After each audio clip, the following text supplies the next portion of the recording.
Welcome back to J&J Dynasty. We're going to talk about some rookie wide receiver rankings on FanPro.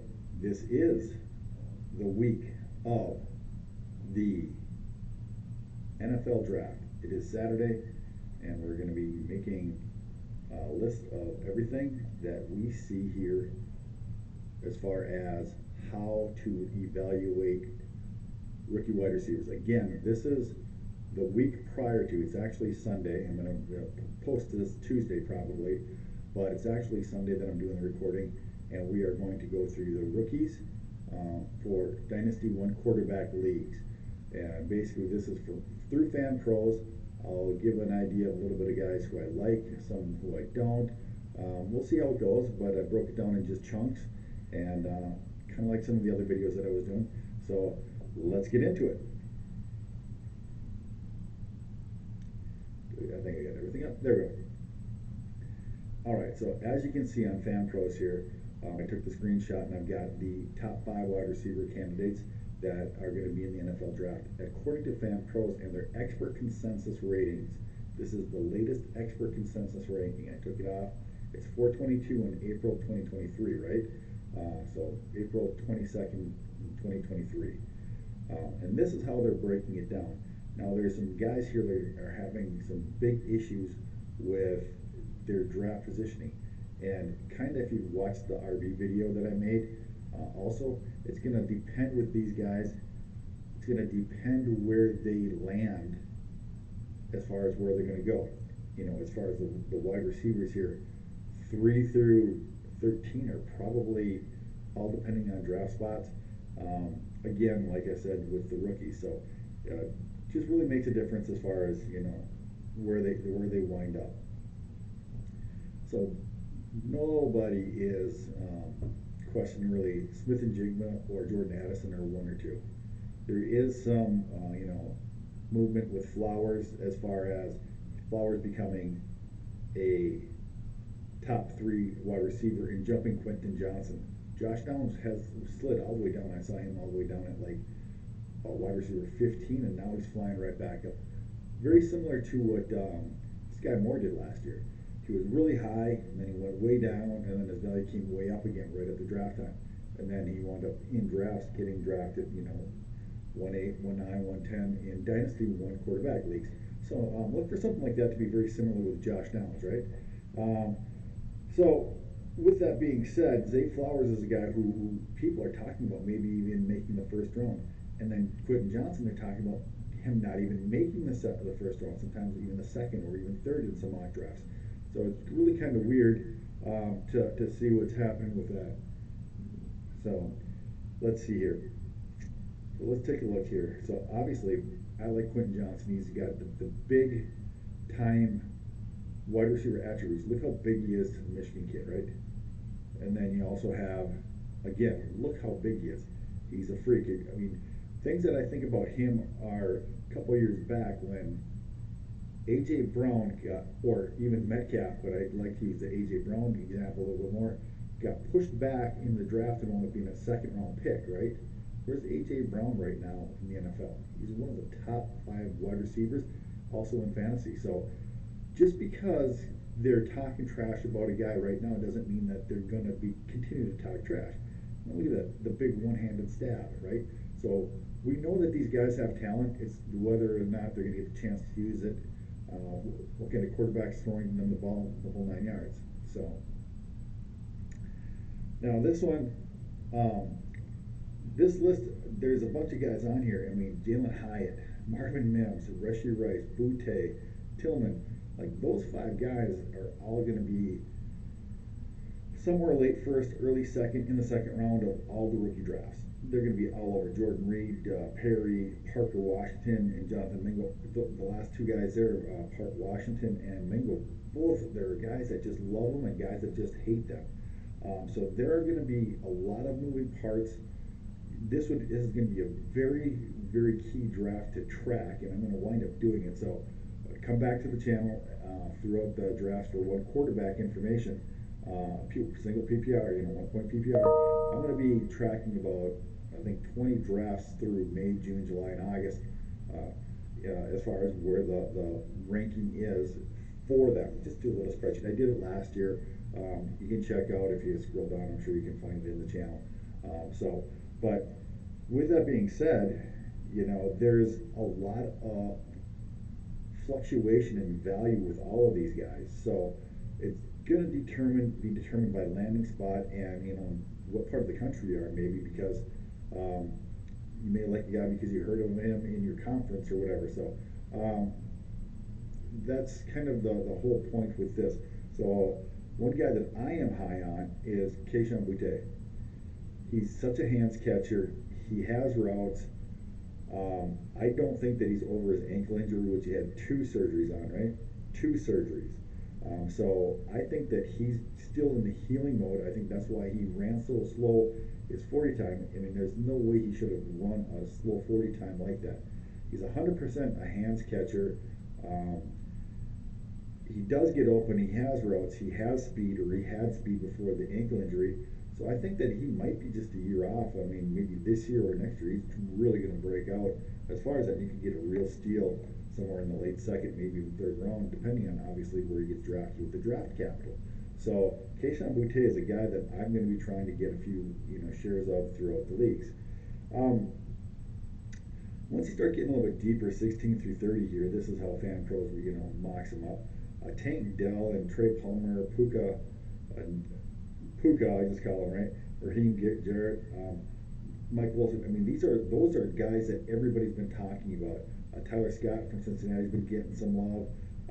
Bryce Ford Wheaton, physical monster. Charlie Jones is a guy who I kind of actually really like. He's very much a hands catcher, and he runs great routes. I mean, he's been everywhere. Purdue, Iowa, places, is it Buffalo, something like that, some place crazy before that. And then you always have Trey Tucker and Moreno Cropper. So those are the guys. I mean, my pick in there is Mike Wilson. I've seen him get mocked all the way into the first round. I've seen him being mocked in fantasy drafts in the first round, I should say. Wilson highly in the second or third round in NFL drafts, and first round draft capital in fantasy situation. So if he winds up in a great spot, I mean, I wonder where he's going to wind up being drafted if he would happen to land, say, on Kansas City, in the end of the second or the end of the third round. I mean, what is his value going to be like, right? So these are things that you have to think about when we're going through these exercises. A few more. I think they go all the way down to 40 here as far as on the list. I got guy number 3 there, Elijah Higgins. I mean, Elijah Moore and T. Higgins, if you combine them, maybe he's going to be a good player. I mean, hopefully that gets a laugh. But,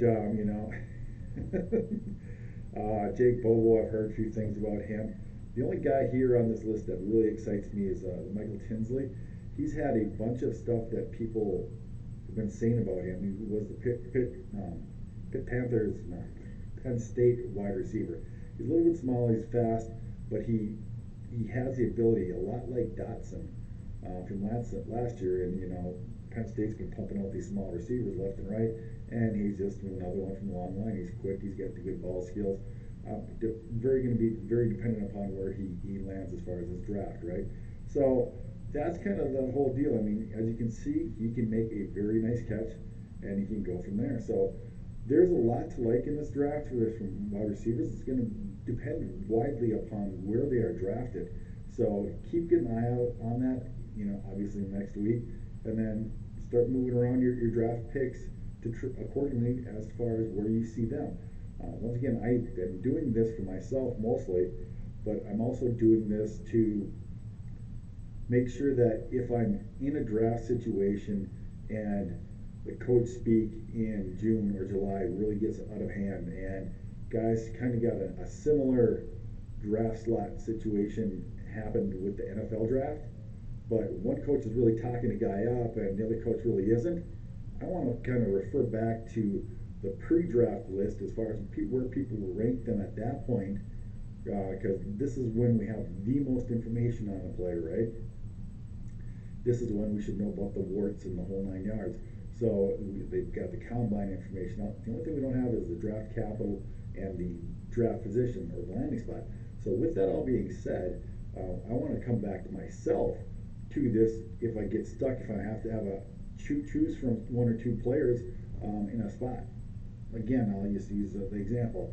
If I'm at 2-8 in the draft and I'm staring down a couple of these wide receivers, and I hear coach speak on one and another guy not so much, I might take the guy that's not so much with the coach speak, just because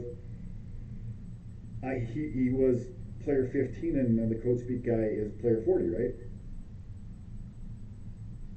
I mean, that's what I'm going to do. So I'm going to probably then in my draft pick the guy who's at 15. So that's what I'm kind of really going at with this. So with that being said, I think that's all I really have on here. Once again, wide receiver rookie rankings with FanPros. This is the week of the NFL draft. So reference material for falling back. I hope you enjoyed it. Like, comment, subscribe. Put comments below so that way, maybe I can start interactions. Hopefully I'm going to be going live a little bit more.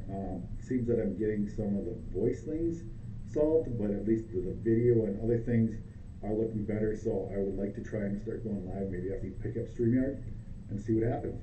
All right. Until next time, take care. So, like Barry Sanders at Oklahoma State, he started off as a kick returner, right? In the NFL, he's going to probably be starting off as a kick returner like Deuce Vaughn. He's going to get the time to be on the field. Very explosive. He can catch the ball. He's very fast. Again, exactly the same thing as like I was talking about with Deuce Vaughn, except with, it reminds me of Barry Sanders. So in the 5th round, if I have 5th round picks or even late 4th round picks, this is a guy that I am going to be going after, just because I think that it's going to be incredibly fun to watch him. The other Mitchell, right, that came out 2 years playing for San Francisco. I mean, maybe he's just a fast speed guy like this. If he winds up getting on a zone rush team like, say, Miami, he could usurp Mostert and Jeff Wilson and be the guy. The only thing is that in that situation, Tua doesn't check down the backs very often. So that's kind of what the list is, and hopefully I can edit out, the cough. If you don't hear the cough, I was able to do it because I'm trying some new software editing. So let's see how that winds up working out. But yeah, keep Mitchell quiet, right? So take him for yourself and draft in leagues later. All right, that's going to do it for this video. And so maybe some rookie tankings, maybe some rankings. I mean, hopefully this can help you out when you look back after the landing spots and see guys who you might want to like. This is, again, is Fantasy Pros. This is actually recording the Sunday before the NFL draft. So with that being said, like I said, come back later and then take a look at and see if that's something that helps you with your fantasy. If you're stuck into the 1st and the 2nd and you want a running back, maybe this list pre-draft helps you get rid of all of the coach speak and all the other stuff, going into your draft in June, July, maybe August, right? With all that being said, let's end the video there, and hope this all helps you. Until next time, take care.